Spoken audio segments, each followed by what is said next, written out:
Greetings, I'm Doc V. I would like to share with you a little music that I'm working on. It's coming out in a few weeks and I hope you like it. Today, my topic is going to be on respect. Respect. In the African American community, a lot of our men are pressing and demanding to be respected. To be respected on the job, to be respected in the community, and to be respected in relationships. There is a problem with how our people are seeking to gain this type of respect. I was in traffic court a few years back. I got a ticket and the police officer said that I pulled in front of him and blocked his pathway and that he couldn't go any faster. And my argument was that the police officer was speeding. He was 50, 75 yards back when I pulled out and he came right up on me. And I realized that he was up on me, but if I would have gone faster, I would have had to have broken the speed limit and then he would have had a ticket for me.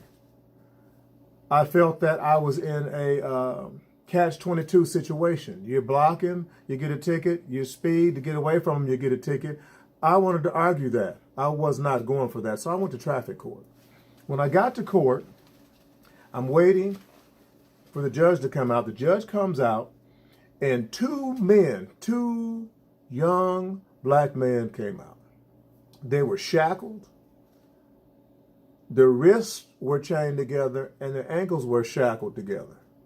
And they walked out dragging the chains and holding their wrists at their waist. And I said, my God, what in the world? What did they do? So anyway, the judge comes out and he says, those people that are waiting for me to deal with your cases for traffic citations, I'll be with you in about 15 minutes. I need to deal with these two young men right here. And I'm sitting back and I'm, wow, what's going on? So the judge comes out and he grabs a paper and he looks at the paper and he says, okay, the first young man, you come forward. Young man comes forward and he said, excuse me, but according to the record here, you have violated your probation. You have not kept up your probation fee and you did not report. Do you have something to say about this, sir? The young man folded his arm and turned away. Excuse me, young man, but I am getting ready to make a decision on what happens to you over the next several days, weeks, or months. You need to respond. He turns the other way. Looks disgusted, looks around like, why am I here? The judge told the bailiff, told the sheriff, take him back for 60 more days. Then he was moving and it was too late at that point. It was too late. Next young man, bring the other young man up. Brought him up, got the other paper, looked it over. By this time, the judge was a little bit upset. He said, same thing. You were supposed to report for your probation. You violated your probation, and you have not kept up with your fee. What do you have to say? The young man faced the judge, and he said, Your Honor, I apologize. I'm sorry, Your Honor. I could not make the appointments on time. Money was tight. I usually report and pay my fee and report to my probation officer, but last month it was just difficult. I had a difficult time. Your Honor, I'm sorry. Could you please give me another chance and I will make things right? The judge looked at the young man, looked at the sheriff, and said, let him go. Let him go. Thank you, Your Honor. The young man said, thank you. I will report on time and I will keep up with my probation fee. Thank you. Sir, you have a good day. He went on. Moral of the story. Both young men were brought in. They were arrested for the same thing. One man showed respect for the judge for the courtroom and for the judicial system, and the other young man had total disregard. And the judge, because of the responses and because of the lack of respect, had the power to determine the next few months of that young man's life. Respect. We need respect. We need to learn how to fight our battles correctly. Some of us have been done unjustly. We've been wronged. We have suffered serious offenses, but we have not been taught how to fight.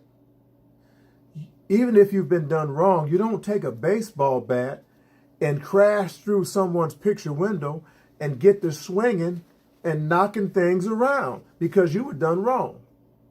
Because what's going to happen is, yes, you might get revenge for the moment, but then your life is going to be destroyed and turned upside down. You're going to be put in jail, have a prison record, or be shot and killed. We must make wise decisions. I have another story. This happened less than 2 weeks ago. I saw the footage on the news and I couldn't believe it. There was a young woman, African-American woman, in her 20s. She was in the car and they had the police camera on her and they were knocking on the car window. Ma'am, get out of the car. Get out of the car.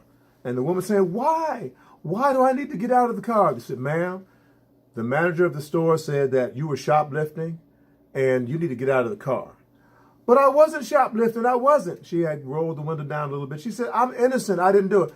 He said, ma'am, you might be innocent, but I need you to get out of the car so we can check this out.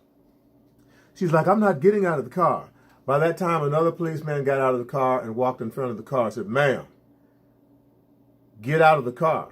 Turn the car off and get out of the car. And the man by her window said, ma'am, we need to get you out of this car immediately so we can deal with this situation. She said, but I didn't steal anything. I didn't steal anything. There's a scripture, Proverbs 28:1, talked about the wicked flee or the wrong flee when no one pursueth, but the righteous are as bold as a lion. This woman wasn't too bold. There's a reason that she wasn't too bold. She started pulling away and the police said, ma'am, stop. She started driving toward the police officer that was in front of the car. Do I feel like she was trying to run over the police officer? No, I do not. I think she was driving as to say, I need you to move, officer, out of the way. I am not getting out of the car and I'm not staying here. She started driving toward him slowly and the officer took the gun out, shot one time, shot into the car and hit the woman. The woman died. This is very tragic. I could not believe it. Was the woman wrong? Yes, she was wrong. It was broad daylight. There were people around. She should have got out of the police car and dealt with the police interrogation. She should not have driven toward the police officer. She was wrong. Did she steal the item? The jury's still out on that. I do not know. Was the police wrong? Yes, I believe the police officer was also wrong. They could have just scanned her tag. They could have called for backup and had somebody follow her vehicle until she got tired or had to pull over or go to the restroom or ran out of gas. And then they could have apprehended her there and said, ma'am, I'm sorry, we have to take you in and we have to deal with what has happened here. But the police put her under a certain amount of pressure where she snapped. She made a decision. I'm going to get away from them, get out of here. And her decision cost her her life. I guess the moral of this little piece, this little scenario is two wrongs do not make a right. The police officers could have handled it differently, and the young woman could have handled it differently. If the woman was innocent or guilty, I never found out more information. Tragic, terrible. Did she lack respect? Or was she just pressed beyond her ability to make a rational decision? We live in a society where respect has not been taught in the home. When I was coming up, my father, my dad, Mr. Buford Shores, he'd asked me to do something one time. One time. That's it. I'm dropping everything. I don't care what my friends are doing. I don't care if I'm getting ready to catch the touchdown pass.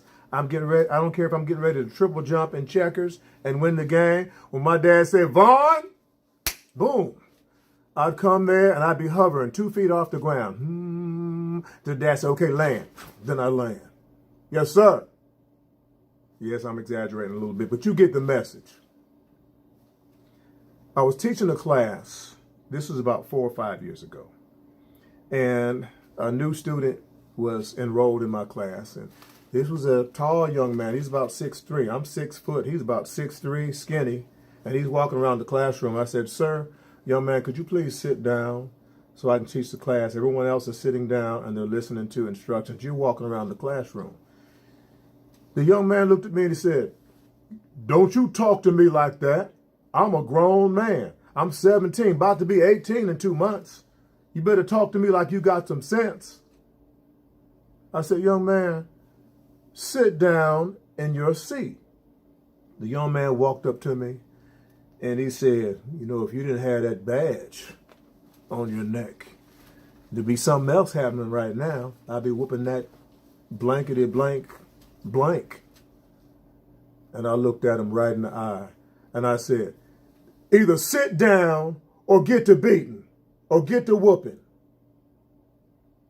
Then he just broke down and he sat down in his seat. And then I continued to teach the class. Now, in front of him, I showed strength. But let me tell you something. My deodorant had to kick in at that time. I was sweating a little bit. I'm thinking, am I going to have to fight this young man? I was thinking, I got a mortgage payment. I got a car note. I've got utilities to pay. I've got groceries. I've got to help my daughter out. This job is paying pretty well. And for me to lose my job over whooping this young man, that might not be a good decision to make. Anyway, the class ended. I talked to the administrators about what happened. And they said, we're going to handle it. 3 days went by.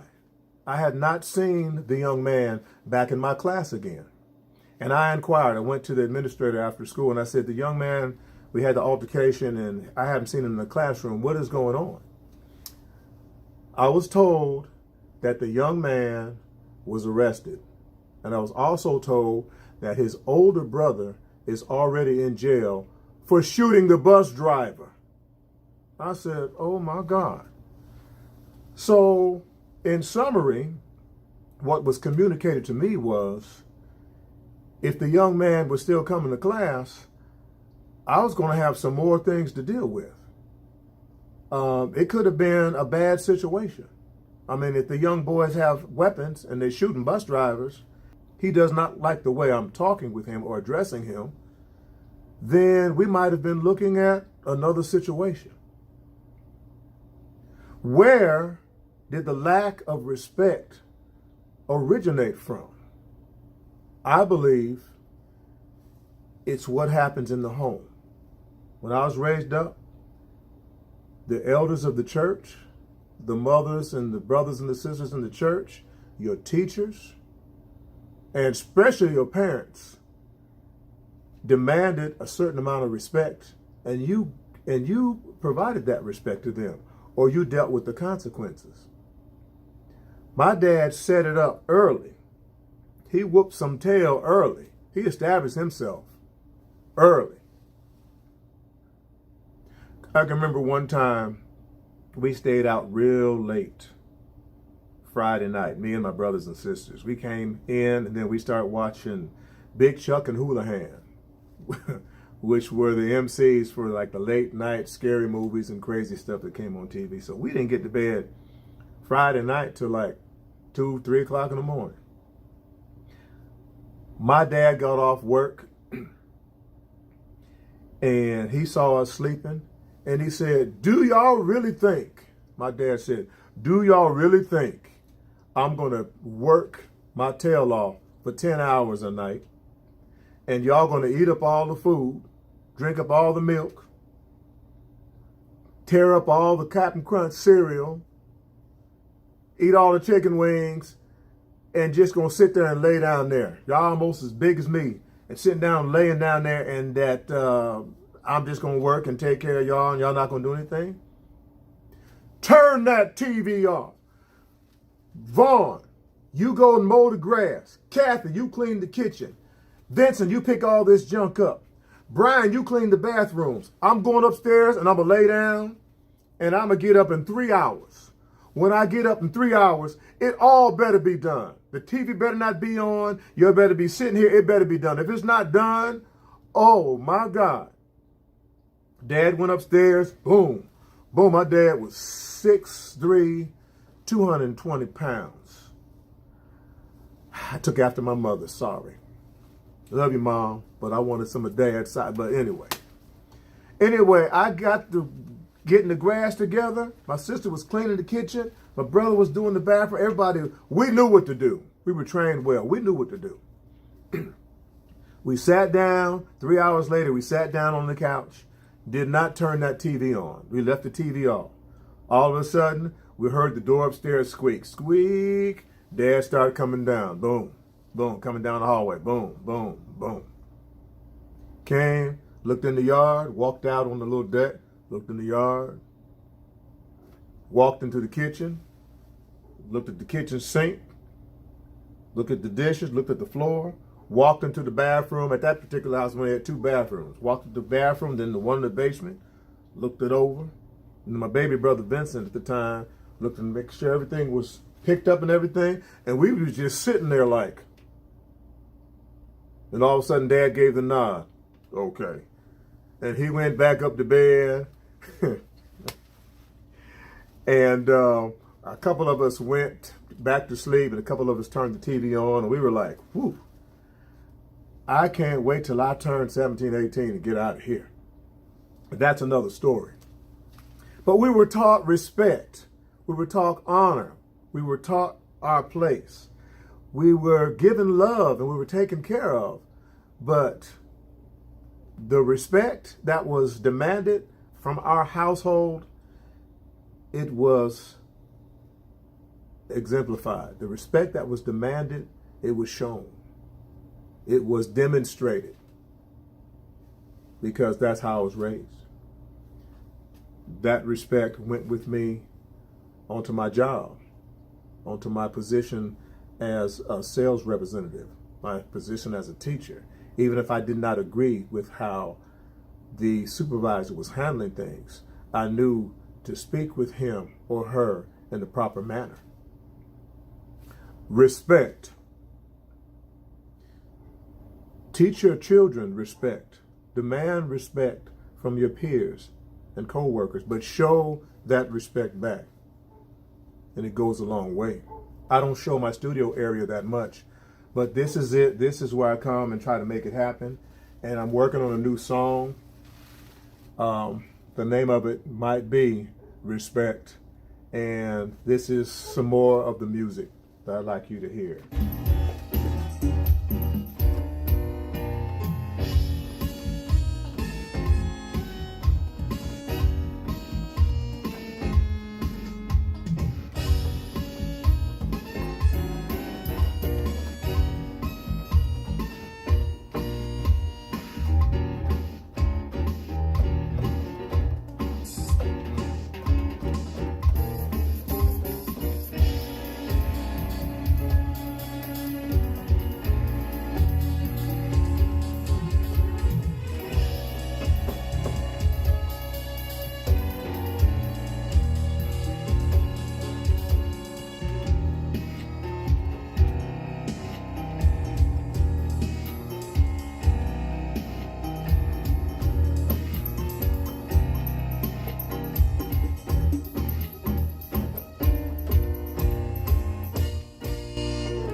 Respect.